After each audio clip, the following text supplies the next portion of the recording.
Ellos ponen en nosotros lo que debemos usar para vestir, lo que debemos comer, lo que debemos comprar, afectando así nuestra mente y controlándonos inconscientemente. Ahora, ¿qué fomentan los mensajes subliminales? Los mensajes subliminales en su música, en sus promociones, en sus publicidades, fomentan, número uno, el sexo. Estos mensajes enseñan en muchas ocasiones sobre el sexo desenfrenado e irresponsable, y también enseñan y promueven las violaciones y los pasos que hay que dar para que una persona pueda crearse un aborto. También fomenta el suicidio. En las canciones encontramos frases que incitan a nuestros jóvenes a quitarse la vida, diciéndoles que la vida no tiene sentido y que la única y mejor solución a su problema es el suicidio. Los mensajes subliminales fomentan también el uso y abuso de las drogas. Estos mensajes promueven y enseñan sobre la práctica de las drogas como la opción para desconectarse de este mundo, cayendo así en las garras de este terrible mal que hoy afecta a nuestra sociedad en todas nuestras esferas. Fomenta también la rebeldía. Enseñan a nuestros jóvenes a no respetar a los padres, a no respetar las leyes del orden y a romper los límites morales, sociales y religiosos establecidos en nuestra sociedad para que nosotros como sociedad no caigamos en el caos. Promueve también la violencia intrafamiliar, la violencia callejera, y a solucionar con la violencia los problemas que enfrentan en la casa, la sociedad, el trabajo y la escuela. También fomentan el espiritismo, ya que el espiritismo viene a formar parte de la sociedad de hoy.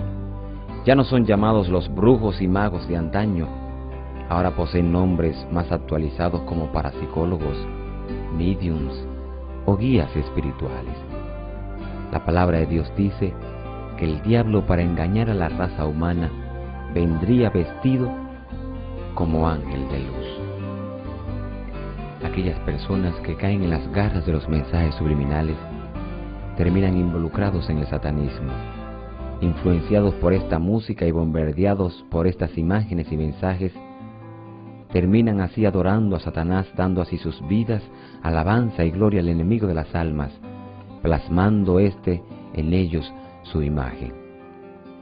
Si analizamos la iglesia satánica, que nace el 30 de abril de 1966, con Anton Szandor Lavey, el cual un día se afeitó la cabeza y anunció la fundación de la iglesia de Satanás en el estado de California. En 1968, Lavey escribió la Biblia satánica, y en el 1969 dio a conocer de modo oficial su institución. Ya para 1970 publicó en una edición rústica su Biblia, la cual se convirtió en un bestseller. La Biblia satánica expone las creencias básicas del satanismo a través de dos secciones. Número 1, expone el razonamiento del satanismo, y número 2, sus rituales y prácticas. La filosofía de la iglesia satánica y sus enseñanzas giran alrededor de la gratificación y la exaltación de las pasiones humanas. Crowley, quien es considerado como el padre del satanismo moderno, resumió sus enseñanzas en la frase «haz lo que quieras».